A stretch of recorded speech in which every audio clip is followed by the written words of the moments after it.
Ahora que ya sabemos lo que es un almacén de datos, por qué nos hace falta y en qué se diferencia de las bases de datos transaccionales, vamos a estudiar el modelo conceptual, es decir, la idea de cómo debemos diseñarlo sin escribir una sola línea de código. Como es multidimensional, vamos a ver qué entendemos por n dimensiones y cómo podemos representarlas en un mundo en el que estamos habituados solamente a 3 dimensiones.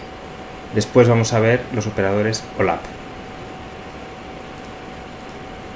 El diseño OLAP es una base de datos que se diseña en torno a datos históricos, es decir, que el tiempo va a jugar un papel muy importante.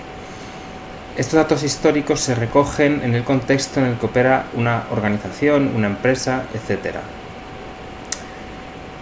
Los datos que se recogen son los hechos básicos y necesitamos almacenarlos en la tabla de hechos. Por ejemplo, en el ejemplo que hemos visto al principio del tema, que hablábamos de las ventas de las empresas en diferentes sedes en Europa, el hecho central que estamos interesados de recoger en la tabla de hechos serían las ventas. Estas ventas, este hecho fundamental de un proceso de un negocio, se cuantifica con una serie de medidas o atributos.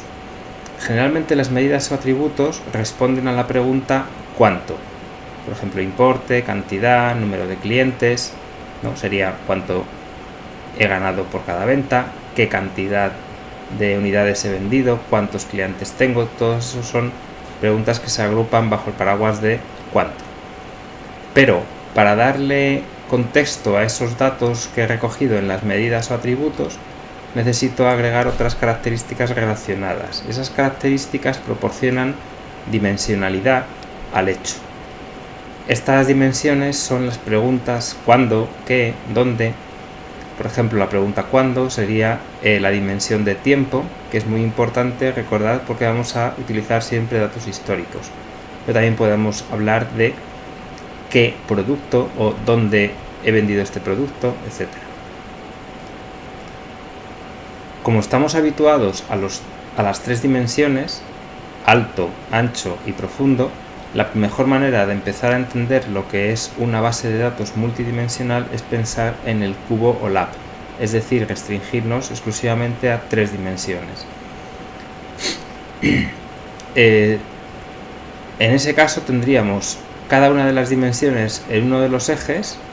Como he dicho, pues por ejemplo la dimensión vertical o el alto sería la dimensión producto, qué artículo estoy vendiendo, en caso por ejemplo de teléfonos móviles. En la dimensión del eje horizontal tendría la sede, en dónde estoy vendiendo estos productos, en la sede de Madrid, en la sede de Lugo, de Cádiz, etc. Y en la dimensión de profundidad tendría el tiempo. Por ejemplo, me estoy centrando únicamente ahora en qué cuatrimestre del año estoy vendiendo el producto, en el primer cuatrimestre, en el segundo cuatrimestre, en el tercer cuatrimestre, en el cuarto cuatrimestre, etc. Bueno, pues cada intersección de la coordenada horizontal con la coordenada vertical con la coordenada de profundidad me marca un punto en este espacio tridimensional. En ese punto del espacio tridimensional yo representaría el hecho. El hecho es la venta, que tiene una cuantificación, por ejemplo el importe, pero que podría tener muchas más medidas y atributos. A esta representación se le llama cubo OLAP. Por ejemplo, aquí este cubo que está en amarillo pues representaría que el importe de las ventas de un iPhone, eje vertical, en Cádiz, eje horizontal, en el segundo cuatrimestre, eje de profundidad, fue de 2.000 unidades. La pregunta cuánto es cuánto se ha vendido.